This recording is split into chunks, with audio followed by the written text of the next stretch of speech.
गुजर रहे हैं तो एक ऐसा मकान बन रहा था जिस तर्ज तामीर को हुजूर पसंद नहीं करते थे।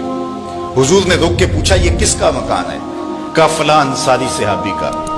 हुजूर ने कुछ नहीं कहा, गुजर गए। किसी ने उस अंसारी को जा बताया, हुजूर ने तेरा मकान देखा था, चेहरे पे आसारे पसंदीदगी जाहिर नहीं हुए। उसने कहा अच्छा। कहा हाँ। उसने कुदाल लिया और मकान को जमीन के बराबर कर दिया। 2-4 दिन के बाद हुजूर का दोबारा गुजर हुआ, देखा कि मलबे का ढेर पड़ा हुआ है। उसे बुलाया, कहा मैं गुजरा था, तेरा मकान था, आज मलबे का ढेर है। कहा हुजूर मैंने गिरा दिया है। फरमाया क्यों? अर्ज की, सुना था आपको पसंद नहीं, सुना था आपको पसंद नहीं। मैं और आप देखें हमारा क्या क्या हुजूर को पसंद नहीं। सर से लेकर पांव तक गौर करें, हमारा क्या क्या हुजूर को पसंद नहीं। अपने अकीके से लेकर वलीमे तक देखें, हमारा क्या क्या हुजूर को पसंद नहीं। अपनी निजी जिंदगी से लेकर सियासी जिंदगी तक देखें, हमारा क्या क्या हुजूर को पसंद नहीं। अपने कारोबार से लेकर के अंदाज़े मुआशरत तक देखें, हमारा क्या क्या हुजूर को पसंद नहीं। मोहम्मद दी ज़ियारत मोहम्मद दे रंग विच अगर उनके हुए हैं तो फिर हम उनके हो गए, फिर अपनी ख्वाहिश कहां बाकी रही। एक सहाबी आए और उन्होंने हुजूर से सलाम करना चाहा, लेकिन हुजूर ने रुख फेर लिया। वो समझे शायद किसी वजह से इल्तिफात नहीं हुआ, तो हुजूर ने जिधर रुख फेरा तो उधर जाकर उन्होंने अस्सलाम वालेकुम कहा, लेकिन हुजूर ने फिर रुख फेर लिया।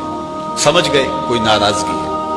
तो चूंकि एक सफर से आए थे तो उन्होंने दीगर सहाबा से पूछा कि मुझे तो समझ नहीं आई कि हुजूर की नाराजगी का सबब क्या है, क्या तुम मुझे बता सकते हो कि हुजूर नाराज क्यों है? उन्होंने कहा हाँ, हमारी समझ में जो बात आई है वो ये है कि तुमने ये सोने की अंगूठी पहनी है और हुजूर इसको हराम करार दे चुके। इन्ना ज़हाबा वल फिद्दता हरामुन लिज़ुकूर उम्मती, सोना और चांदी मेरी उम्मत के मर्दों के लिए हराम है। सिर्फ चांदी की एक अंगूठी और वो भी 4.5 माशे से कम वजन की हो तो वो मर्द के लिए जायज है। इससे जायद या इतने ही वजन की 2 अंगूठियां मर्द के लिए जायज नहीं है। सोना बिल्कुल जायज नहीं है, रखा ही नहीं गया जायज, ये जीनत औरत के लिए है। तो तूने ये अंगूठी पहनी और हुजूर इसको जहन्नुम की आग का अंगारा करार दे चुके हैं, गुनाह बेलज्जत है तुम कर रहे हो, तो शायद हुजूर की नाराजगी का सबब भी है। वो आगे बढ़ा और हुजूर अलैहिस्सलाम की बारगाह में हाजिर होकर अंगूठी उतार के हुजूर को पेश करते हुए कहा, हुजूर इस वजह से नाराज हैं? तो आका करीम ने यूं अंगूठी फेंक दी। खैर नाराजगी की वजह खत्म हो गई, मजलिस में बैठ गया, गुफ्तगू चलती रही। जब मजलिस इख्तिताम को पहुंची, लोग वापस पलटे और वो भी वापस जाने लगा, तो किसी ने इशारा दिया, वो सोने की अंगूठी तो उठा लो, तुम तो नहीं पहन सकते, तुम्हारी बीवी तो पहन सकती है, कीमती धात है। तो उस सहाबी ने क्या जवाब दिया वो सुनिए। उसने कहा वल्लाहि ला आखुजुहु वक़द तरहहु रसूलुल्लाह सल्लल्लाहु अलैहि वसल्लम, अल्लाह की कसम मैं इसको कभी भी नहीं उठाऊंगा जिसको मेरे हुजूर ने फेंक दिया है।